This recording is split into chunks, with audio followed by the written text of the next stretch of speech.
I think just about everybody in this room supports us in one way or another in the work that we do in the community, so thank you.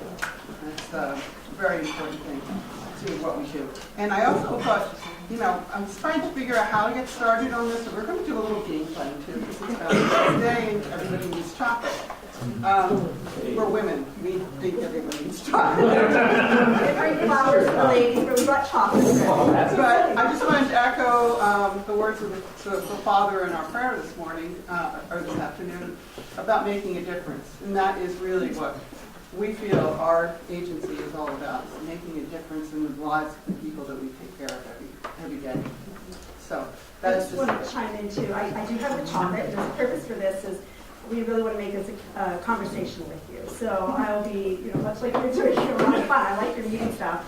If you participate and have some answers when Mary's asking, I will give you some chocolate. So hopefully everybody has a little bit to share.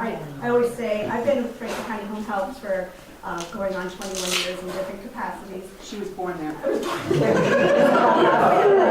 And, you know, I always say in this community, all of Franklin County, it's like the 6 degrees of home health. Somebody here has been touched, whether personally or your neighbor or your friend. So, you know, feel free to share if you're willing to share some stories too. Yeah. So I guess I thought the first question we're going to throw out is, who can name 3 different things that we do every day and ways that we take care of people, some of our services? Yes? I'll say lactation support. Yes. Wound care and ongoing health care. That's great. Okay. Anybody else have some answers? Hospice care. Hospice, yes. In-home supports, In-home support. transportation. Food. The others? What? You guys do food to the others? Not directly, but we do meal preps in the home. So we're not, you know, Meals for Wheels does the food to the agency, so out to the individuals. But we do have in our long-term care program, people do make healthy meals. She needs a lot of sweets. Give her 2. I gotta come up with another one first. Medicine monitoring? Yes. Very good. Thank you. Good answer. These are all great. So it's just like, you know, we can keep going because we have 12 major programs, but we do so many things to teach the people in our community. So I guess the other one is almost like redundant now that we got our first answer, but can anybody guess how old our youngest client might be and how old our oldest? Bert, how old are you? Don't answer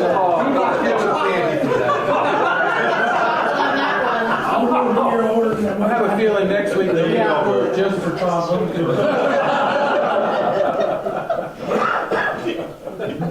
going to guess 50 and 100. 50 for the youngest and 100 for the oldest. I'd say Do you do 5. pediatrics? Oh, we do pediatrics. Yeah. Oh, I was going to say I would say they yeah, they do many. Oh, we got days or weeks over here. Yeah. Babies to, you know, 90 or 97. 97. We kind of think of it as birth to the end of life. And actually, we start on the birth one, and we start before the baby's even born. And our Nurse Family Partnership Program pairs a nurse visiting with a young woman who needs help with her first baby. Usually, it has to be a low-income mom, somebody who qualifies for WIC, and follows them for 2 years with the baby. It's a fantastic program. Lots of really good results. And lactation consulting is a big part of what that whole team does. Yeah. So, and all the kinds of things that we do is like, we'll be there, we're there, you know, you're coming home from the hospital, and I had this recently, that little knee replacement, you know. You don't have to necessarily go into a rehab facility if home health is here to provide that in-home physical therapy for you, or nursing if you do need it. To everything from taking care of the elderly in their home, making sure that they can stay in their home, providing the meals and companionship, housekeeping, all of those things. We do everything from that long-term care through, Christine mentioned the hospice program. The hospice program is a big program in our agency, and it's growing. It's growing dramatically. 5 years ago when I first started, there may have been maybe 12 names on the board. Any day when I walk by now, I'm seeing at least 30. And our goal is to have at least 50 on that board, because we're really recognizing the importance of hospice to the quality of people's lives. It really makes a difference. I think it's important to mention, people might say, oh, you want to grow that, it's take care of people at the end of life.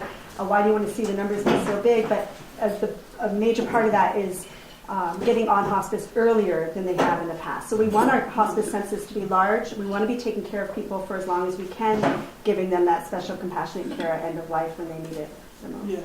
And there's also there's a monetary reason for it too.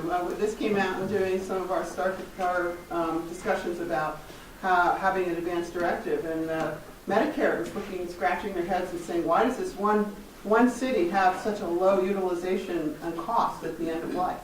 Turned out that 95% of their population had already done their advanced care planning, and a much larger percentage of them were choosing hospice. So hospice not only really provides dignity and quality at the end of life, it also saves us all money.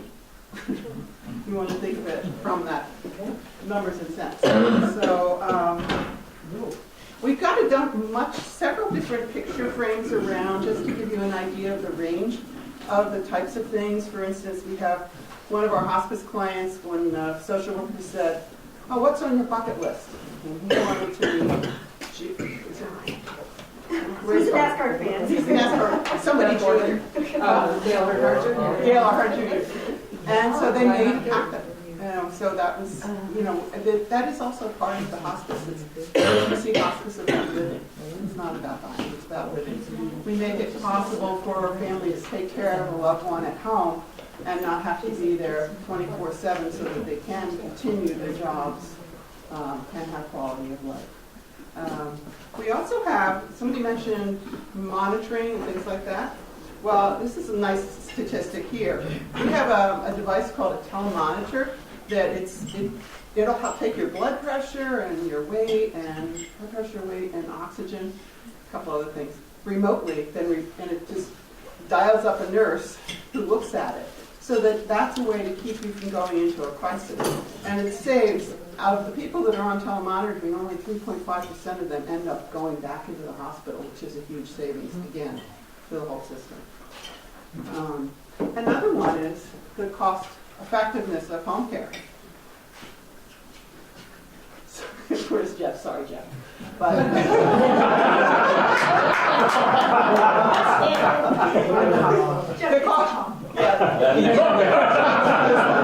the cost of 5 days at the hospital will give you 39 days in a nursing home or 138 days of home health care.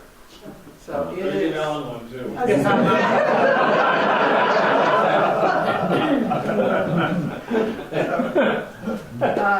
Okay, let's see. We'll do some numbers now. Can anybody guess how many miles our 178 staff drove last year? Car guys.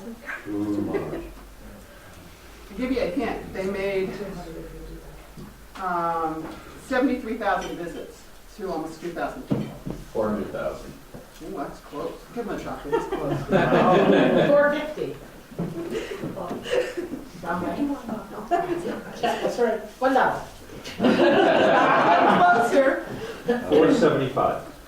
That's getting closer. Give them a shot. It's over 500,000 miles last year. We're driven by our staff to go to see people, to provide the care that we provide, and make that difference in their lives. And along the lines of that, we have a $9 million budget, and that supports that 178 employees. Most of them live in Franklin County. A couple of us live in Randolph County. And we also have 50 volunteers. Most of them are active hospice volunteers. They're in the home, providing respite for families, companionship for hospice clients. We also have a program called Children's Bereavement, which is a program that provides support to the family with a child living in the home. When somebody in the home is on hospice, whether it's a parent, a sibling, grandparent, uncle, because kids live in all different kinds of homes. And so it helps people learn how to provide specific support to kids at a time of grief.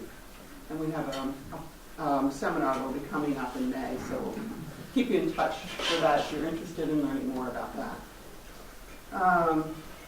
How many days a year do you think we provide care? 365.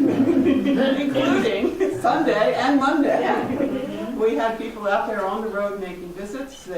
Janet, my boss, is executive director, as a lot of you know.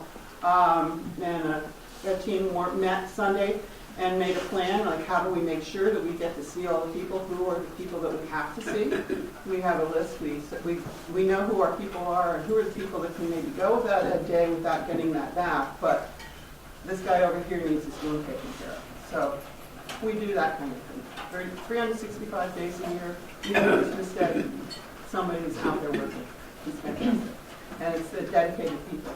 And we've been doing some brainstorming, like with our recruitment, why do you work in home health? And one of my favorites is that one of our care attendants says, well, I just love my job. It's like sometimes I forget I'm working because they really enjoy what they do. And we're also really big into technology, as we mentioned, the telemonitors, and we're doing a lot of things trying to get all these health records to talk to each other and some things like that. So we're also early adopters of new programs, Life and Nurse Family Partnership. We were, I think, the first in the state, that type of thing. Okay. So getting around to that, this all costs money. That $9 million doesn't all come from Medicare and Medicaid, although most of it does. How do you think we make sure that we can provide that access to home health care to everybody in our community, whether they can pay for it or not?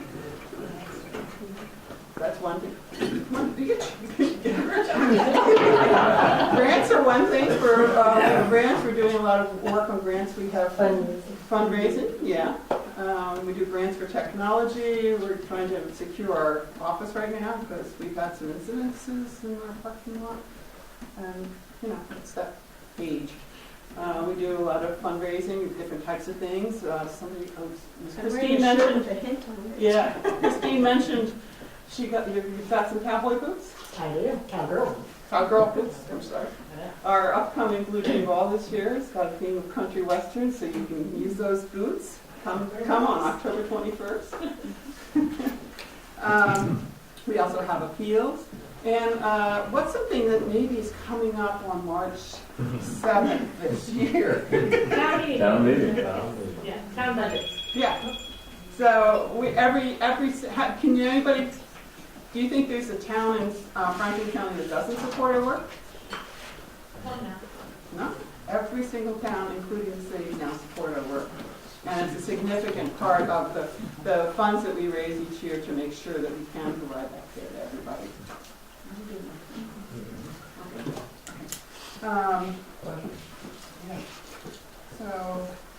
And we also have another event that'll be coming up. You want to talk about that, Jen? Sure, just a new event. We do serve all of Franklin County. We have our office in St. Albans, and we have a satellite office in Enosburg.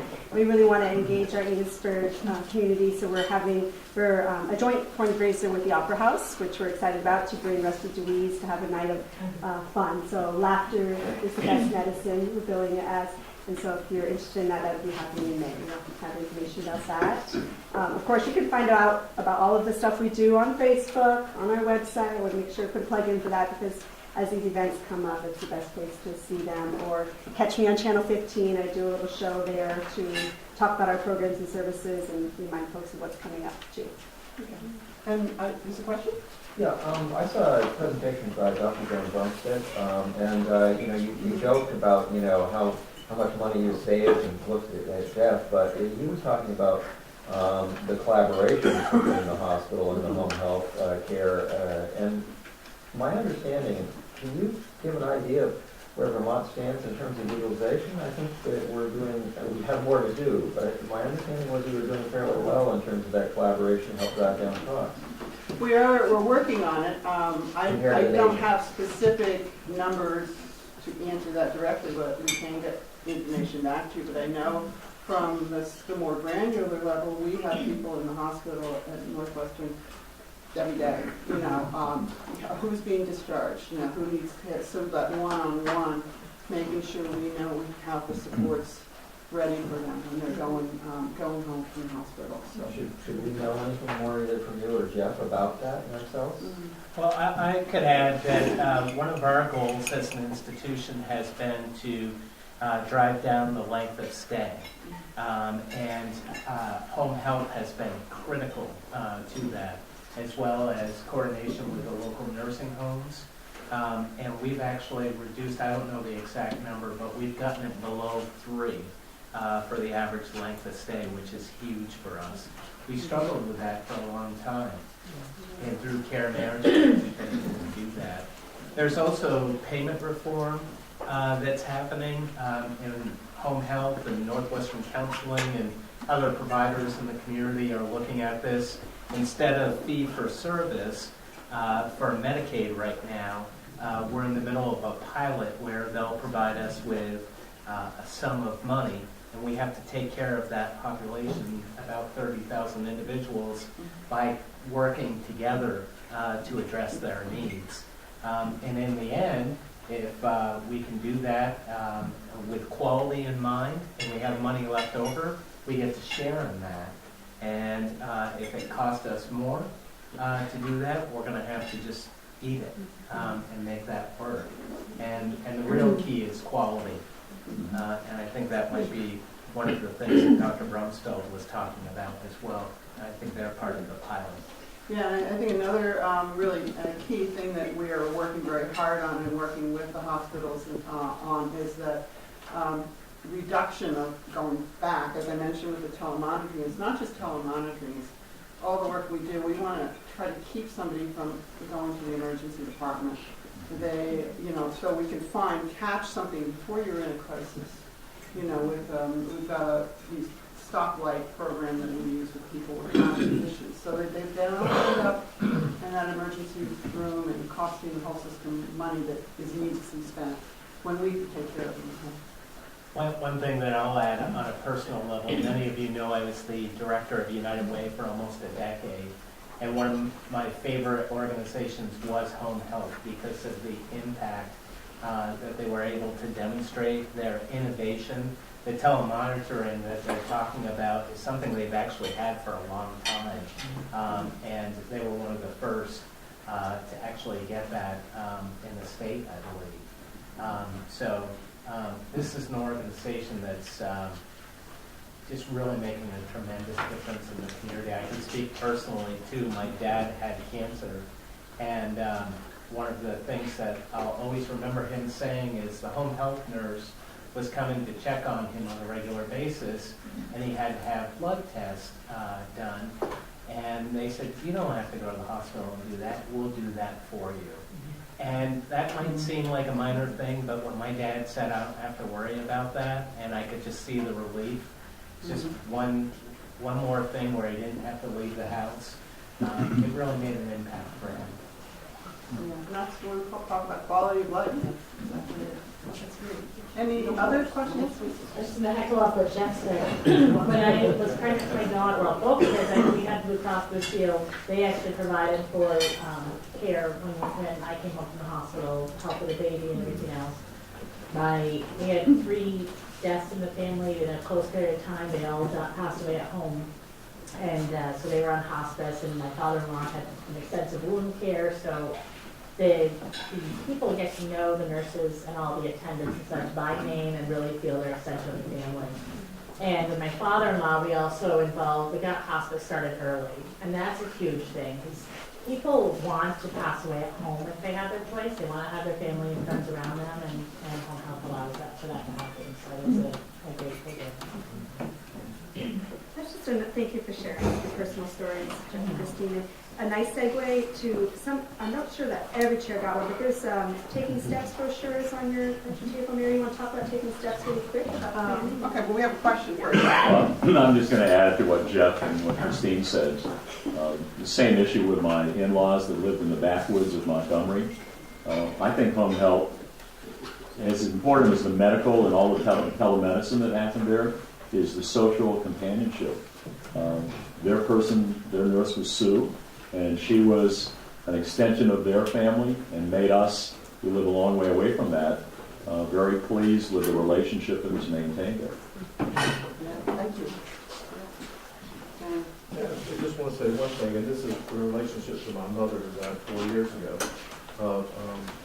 Mother did not want hospice, and so the family was kind of, bound by what mother wanted because she ran a tight ship. But I think it's important for us to continue to say, and of course, once mother didn't have a stake, and I said hospice comes in, and they were marvelous.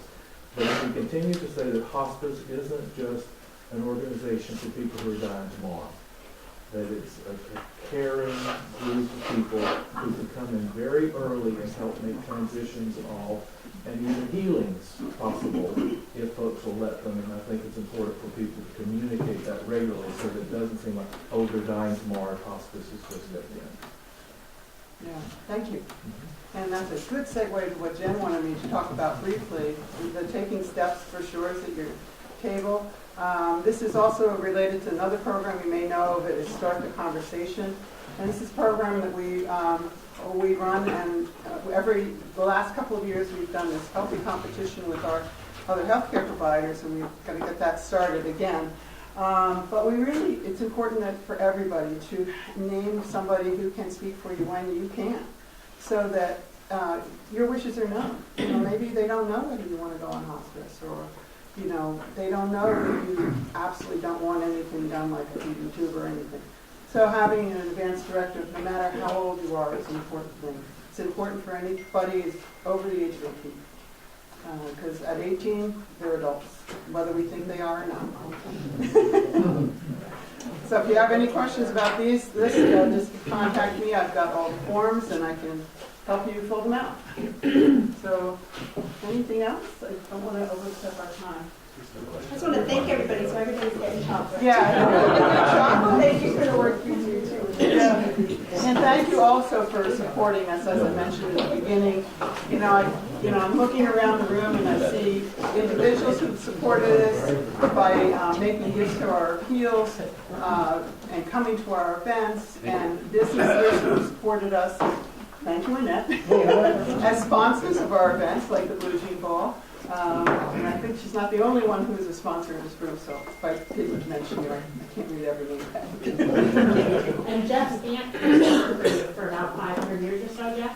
Still does. Yeah. Janice. Oh, Jan Bushy is a voice of home.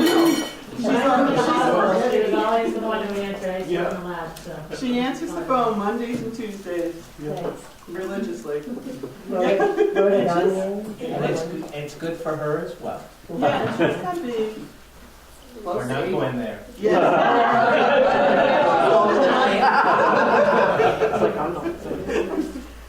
Anybody else know somebody who works at home health?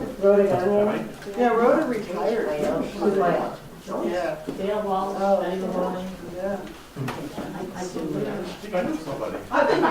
think Alan does, actually. We were just having a conversation this morning about the longevity, and I'm sure you can all appreciate that in your businesses when people stay there that long, how much that speaks volumes. People have left and come back, and that happens a lot, and then just a lot of 25 plus years there. So Yeah, we came from a meeting this morning where we were going to interview one of our staff who had been at the agency for almost 20 years, and she thought the grass was greener on the other side of the fence, and she found out she really had it good, and she came back. We welcome her with open arms. A good nurse is hard to find.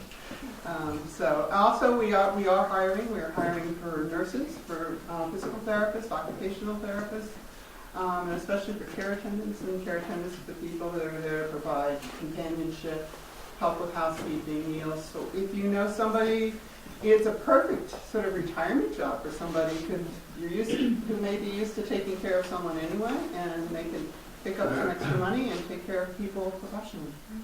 and we have hospice volunteer training happening in And April that too, so it's another great opportunity. April 11th, the next hospice volunteer training starts. So if you also know of anybody who might be interested in becoming a hospice volunteer, that would be excellent to get in touch with us. So I think that's, unless anybody else has questions, I rattled through a lot. Thank you for having us here and having this time. very much.